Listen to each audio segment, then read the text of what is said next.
In 2021, there were 151,153 foreclosures in the United States. Last year, there were 124,539 foreclosures. That's why I wrote these books, because there are hundreds of thousands of people who are losing their properties and have no way to defend themselves. In 2021, they tried to foreclose on my parents as well. Here's the case number.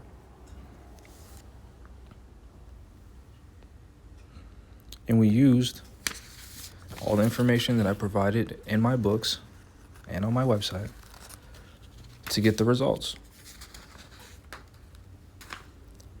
Judgment for the plaintiff. The plaintiff is the bank, Deutsche Bank. So the plaintiff asked for this, that the bank rescind and or declare the foreclosure deed conveying the property to the bank, Deutsche Bank National Trust Company, as trustee of Morgan Stanley, as recorded in the City of Providence Land Evidence Record in Book 12,437, page 1, as null and void and of no effect. So since we challenged the bank and they couldn't prove the mortgage, they had to reverse the foreclosure and request that the court deem it in law as null and void and of no effect, and then return the property back to my parents. So declare that my mother and father are the owner of the property by virtue of the deed recording in the City of Providence Land Evidence Record and book number 4,255, page 40, and then the address is listed, recorded with the City of Providence Land Evidence Record in book 7,979, page 56. One of the first things we responded to the bank with was a debt validation letter to see if an actual debt incurred with this alleged mortgage.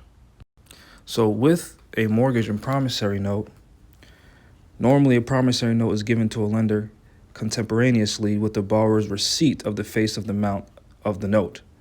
So when you sign a mortgage, you're supposed to get evidence that they actually sent you any money, which is proof of the evidence of indebtedness. So during a foreclosure, the burden then shifts to the borrower to rebut the presumption, either by proving the payment. So with the default, they're saying that you failed your promise to pay us, which is a default. So you have to either prove that you paid, or you have to prove that the face amount of the note was never lent. So you have to prove that if you sign a mortgage for $200,000 and they never sent it to you, you have to prove that, because that challenges the debt. The agreement to repay reflected on the document, meaning the mortgage headed promissory note, is not an unconditional agreement to repay a sum certain. Instead, it is only a conditional agreement to repay whatever sum might periodically be advanced. So it's not an unconditional agreement to just repay $200,000 just with no conditions on it. The conditions are you loaned me $200,000 and then I make payments on whatever amount was actually lent of that $200,000. The mere existence of this line of credit agreement does not support a presumption that the full amount of the line was ever advanced. Promissory note document itself is not a business record, as the term is used in the law of of hearsay, but rather is an operative contractual document admissible merely upon the adequate evidence of authenticity, and this is a debt validation.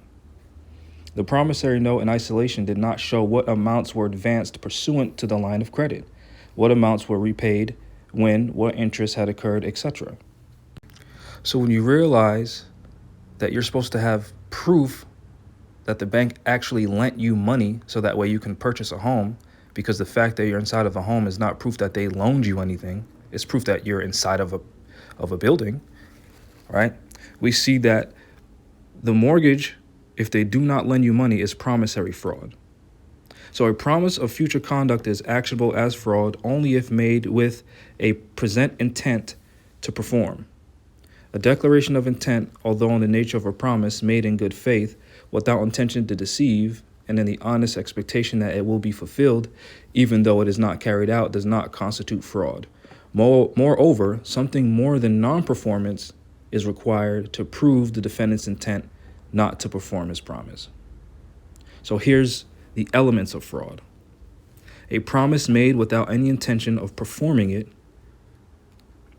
which gives rise to the tort action of deceit, a misrepresentation, a false representation, concealment, non-disclosure, knowledge of falsity or sinister, intent to defraud, to induce reliance, justifiable reliance, and resulting in damage. So the misrepresentation is you're going to own a house when you sign a mortgage, knowing that that's not true. And then they rely on your belief that you're going to own something to lend you something in exchange for something else. So you believe that the contract you signed is legal and lawful, and you're relying on that loan to live. You end up making payments on money you never received. So that's resulting in damages to you. Here we see, by modern law and under the statutes of many states, a mortgage is a mere lien upon land. Its dominant attribute is security. In New York, a mortgage is considered only a lien and therefore not a transfer of title. So you're not actually owning anything. A mortgage cannot constitute color of title for purposes of acquiring title by adverse possession. A mortgage does not purport to convey title to property, so you never owned anything. So you were deceived into thinking that by getting a mortgage, you're going to be a homeowner. You relied on this promissory note to get a certain amount of money to buy a home. That money was never given to you. The bank then says, on this money we never gave you, secure your house. So that way, if you fail to pay us on money we never actually lent you, we get your house as collateral. So then they keep you in the house for a number of years where you're making payments on a loan they never